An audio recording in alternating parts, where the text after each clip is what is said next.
मंजिल उन्हीं को मिलती है जिनके सपनों में जान होती है। पंख से कुछ नहीं होता, हौसलों से उड़ान होती है। ऐसा ही कुछ कर दिखाया छोटे से गांव में रहने वाली स्वाति ने।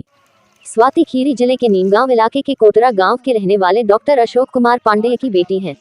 डॉक्टर अशोक कुमार पांडेय भारतीय वन अनुसंधान संस्थान में साइंटिस्ट थे, जो हाल ही में उपनिदेशक पद से रिटायर हुए हैं। स्वाति की मां घरेलू महिला हैं। बचपन में जब स्वाति छुट्टी बिताने गांव आया करती थी तो किसानों की दीनहीन दशा देखकर उनके लिए मन में कुछ करने का जज्बा था। 2010 में आईआईटी धनबाद से मैकेनिकल इंजीनियरिंग करने के बाद स्वाति को उच्च शिक्षा के लिए कॉमनवेल्थ स्कॉलरशिप मिल गई। स्वाति भारत से लंदन के प्रतिष्ठित इंपीरियल कॉलेज से पीजी कर वहीं नौकरी करने लगी। इसके बाद स्वाति सिंगापुर चली गई और अच्छी पगार वाली नौकरी शुरू की। स्वाति कहती है कि सिंगापुर में रहते हुए उन्होंने यह देखा कि नेचुरल स्वीटनेस यानी शुगर फ्री की बड़ी डिमांड है। उन्हें एक ऐसे बिजनेस की तलाश थी जिसका सोसाइटी पर पॉजिटिव इम्पैक्ट हो। ऐसे में शुगर फ्री से बढ़िया और क्या हो सकता था। अच्छी नौकरी करते हुए स्वाति अपने देश में अपने देश के लोगों के लिए कुछ करने का प्लान करती रही। लखीमपुर आकर स्वाति ने स्टीविया की नर्सरी बनाई और लीज पर खेत लेकर स्टीविया की खेती शुरू की। 3 साल तो रिसर्च वर्क चला कि स्टीविया की कौन सी वैरायटी लगाई जाए। स्वाति ने कड़ी मेहनत करके अपनी कंपनी खोल ली और प्रोडक्ट्स भी लॉन्च कर दिए हैं। स्वाति कहती है कि अभी तो यह शुरुआत है, अभी लंबी उड़ान बाकी है।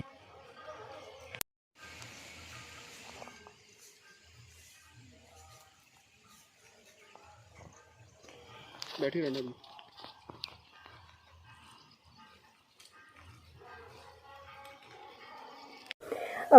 तो यहाँ पे आने के पहले और ये बिज़नेस शुरू करने के पहले मैं एक्चुअली सिंगापुर में एज अ कंसल्टेंट काम कर रही थी और कई सारी वजह थी कि मुझे लगा कि अब मुझे अपना जॉब छोड़ के वापस अपने देश जाना चाहिए और काम करना चाहिए। पहला तो एक काफ़ी पर्सनल रीज़न था, वो ये था कि मेरी मदर जो है उन्हें डायबिटीज़ है पिछले 20-25 सालों से। तो मैंने देखा है उनका स्ट्रगल कि जब किसी को डायबिटीज़ होती है तो छोटी छोटी चीज़ों के लिए कैसे वो स्ट्रगल करते हैं। तो ये एक ऐसा प्रोडक्ट है स्टीविया जिसकी हम खेती करवा रहे हैं और जिसको हम प्रोसेस करते हैं, जो एक्चुअली काफ़ी दुनिया में जो इतने मिलियंस ऑफ लोग हैं, करीब 500 मिलियन लोग दुनिया भर में डायबिटीज़ से जूझ रहे हैं, उनकी लाइफ को आसान बना सकता है। तो एक वो एस्पेक्ट था। और दूसरा ये था कि क्योंकि एक नेचुरल प्रोडक्ट है और ये किसान की धरती से आता है, किसी को इसे ग्रो करना पड़ेगा before we talk about anything else. तो इसको उगा करके, और ये यहाँ का पौधा नहीं है, एक्चुअली साउथ अमेरिका का पौधा है, तो इसको इंडिया लेके आके और यहाँ पे इसको ग्रो करने से हमारे किसानों को भी काफ़ी फ़ायदा हो सकता है। तो यही 2-3 वजह थी मेन। अभी कितने एकड़ में आपकी ये स्टीविया की खेती? हम लोग करीब अभी 150 एकड़ में कर रहे हैं ये। कितना लीज पे है? और इसमें से लीज पे हम लोग अपना खुद लेके कर रहे हैं करीब 20 एकड़, बाकी किसानों के साथ मिलके है। और आगे फ्यूचर में प्लान यही है कि दूसरे किसानों के साथ ज़्यादा से ज़्यादा बढ़ें। हम लोगों ने शुरू में अपना लीज पे लेके इसीलिए किया क्योंकि हम एक्चुअली डेमोन्स्ट्रेट करना चाहते थे किसान को कि कैसे करना है। पर हमारा मॉडल यही है कि हम खेती वाला काम जो है वो किसान से ही करवाना चाहते हैं, क्योंकि हमारी अंडरस्टैंडिंग है कि किसान ही उसे बेहतर समझता है। कितना वक्त लगा इस काम करने में? ये हम लोगों को करीब अगले महीने पूरे 6 साल हो जाएंगे जब से मैं फुल टाइम इस काम में लगी हुई हूँ। तो खेती वाला काम काफ़ी मुश्किल रहा है और काफ़ी लंबा समय भी इसमें लगा है, क्योंकि खेती के अपने चैलेंजेस होते हैं और साइकिल्स होती हैं, या आप मौसम पे डिपेंडेंट है, बहुत सारी चीज़ों पे डिपेंडेंट है। इतना मेहनत करके ये मुकाम हासिल किया है, आगे क्या मैसेज आप और लोगों के लिए देना चाहेंगे?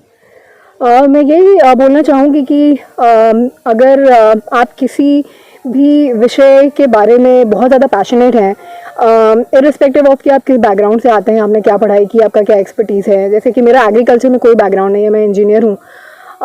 अगर आप सच में पैशनेटली किसी चीज़ में बिलीव करते हैं और अगर आप उसमें लग जाते हैं और मेहनत करते हैं तो it might take some time, कुछ टाइम लग सकता है, लेकिन अल्टीमेटली जो रिजल्ट्स हैं वो आपको दिखते हैं अपनी मेहनत के। सवाल हो गया कि ये कितनी इसमें पर ईयर आपकी बचत आती है, कितना का बच जाता है? राइट, तो किसानों के लिए जो है नेट ये एक्चुअली पेरिनियल क्रॉप है, 3 से 4 साल तक ये रहती है धरती पे। तो इसको बेसिकली आप टी की तरह बार बार काटते रहते हैं और फिर ये आती रहती है। तो per year on an average अगर हम 3 साल की बात करें तो पर ईयर 1000 से लेके 1500 किलो तक ड्राइड लीफ इसमें से निकलती है, और वो हम किसान से एक फिक्स प्राइस पे ले लेते हैं। तो नेट किसान जो है कहीं भी डिपेंडिंग ऑन कि कितनी उन्होंने मेहनत की है, 80,000 से लेके 1,20,000 के बीच में एक साल में मुनाफा, प्रॉफिट की बात कर रही हूँ, मुनाफा कमा सकते हैं। हम लोग फिर उसको आगे ले जाके प्रोसेस करते हैं, वो पूरी इकोनॉमिक्स अलग है। हाँ, आप अपना ये आप ही पूछ रहे हैं, आपका मुनाफा कितना है? हमारा मुनाफा एक्चुअली इसमें अभी तक तो बहुत नहीं है। हम लोग किसान से लेते हैं, फिर उसको प्रोसेस करते हैं और एंड में हम प्रोडक्ट बना के बेचते हैं। हमारे करेंटली प्रोडक्ट्स अभी मार्केट में मिल रहे हैं मैजिक लीफ के नाम से। ऑनलाइन हम प्राइमरली बेच रहे हैं, बट जल्द ही दुकानों में भी मिलने लगेंगे। तो अभी तो हम लोगों का नेट एकदम ब्रेक इवन ही हो रहा है ऑपरेशनल लेवल पे अगर हम देखें तो, बट होपफुली फ्यूचर में जब हम लोग स्केल्स अचीव कर लेंगे तो फिर हमारा मुनाफा जो है वो बढ़ेगा। मैं अभी भारतीय वानिकी अनुसंधान एवं शिक्षा परिषद के भारत सरकार की पर्यावरण एवं वन मंत्रालय की एक संस्था है, उसमें मैं सहायक महानिदेशक पद से अभी सेवानिवृत्त हुआ हूँ 2 महीने पहले। मैं पिछले 25 सालों से मैं जड़ी बूटियों पे काम करता रहा हूँ। स्वाति जब लंदन में पढ़ती थी तो स्वाति ने एक प्रोजेक्ट किया जिसमें वो दूसरी जड़ी बूटियों पे काम करती थी। उसके बाद लंदन में उन्होंने अपनी पढ़ाई पूरी की, फिर सिंगापुर में नौकरी करने लगी। तो स्वाति का झुकाव था शुरू से, यह चाहे मुझे देखा हो कि मैं जड़ी बूटियों पे या पेड़ पौधों पे काम करता हूँ, तो स्वाति का झुकाव शुरू से था। बीच बीच में वो बोलती थी कि मैं नौकरी नहीं करूँगी, मैं अपना कुछ बिजनेस करूँगी। मैंने कहा भाई ठीक है, जो आपको अच्छा लगे वो करो। तो उसके बाद इन्होंने सिंगापुर में नौकरी छोड़ दी और फिर यहाँ इंडिया में वापस आई और पूरी तरीके से बिज़नेस में अपने लग गई। तो मुझे लग रहा है ये बहुत अच्छी शुरुआत की है स्वाति ने। नहीं तो नॉर्मली होता ये है कि यहाँ का जो टैलेंट है वो बाहर चला जाता है, ब्रेन ड्रेन हो रहा है जिसको कहते हैं अंग्रेजी में, कि लोगों को अच्छी नौकरी, अच्छी सुविधा, अच्छी ज़िंदगी मिलती है तो लोग चले जाते हैं। कम लोग ऐसे होते हैं जो पढ़ के बाहर वापस आते हैं। तो मुझे बड़ी खुशी है कि भाई मेरी बेटी है और मैं इससे कुछ इस तरीके का बिज़नेस कर रही जिसमें कि आगे बढ़ेगा तो लोगों को रोज़गार मिलेगा, किसानों की आमदनी बढ़ेगी। तो ये मकसद है। और मैं अगर कहूँ तो मैं भी इसमें जुड़ा हुआ हूँ। तो कहीं न कहीं मतलब ये मुझे लगता है कि चूँकि मैंने कहा ना, मैं पिछले बहुत सालों से जड़ी बूटियों पे, पेड़ पौधों पे अनुसंधान करता था, तो वो शायद देखा होगा इन्होंने, उन्हें लगा होगा कि भाई हम कुछ लोगों के लिए करें। दूसरा कारण मुझे ये लगता है कि हम लोग बड़े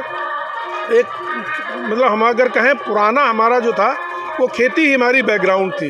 तो हम लोग ये भी चाहते थे कि ज़मीन से हम जुड़े रहें और जो हमारे गांव के लोग हैं या जो हम लोग हैं वो फिर हम उनके साथ जुड़ें, उनके लिए काम करें।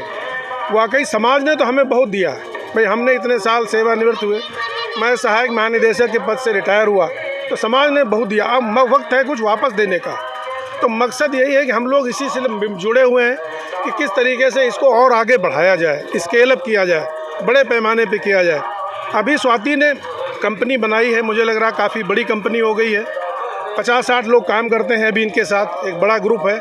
लखनऊ में इन्होंने अपना ऑफिस खोल रखा है और अभी करीब 200 एकड़ में इनकी खेती हो रही है। मध्य प्रदेश में, गुजरात में, राजस्थान में, उत्तर प्रदेश में और लखीमपुर में हम लोग मूल रूप से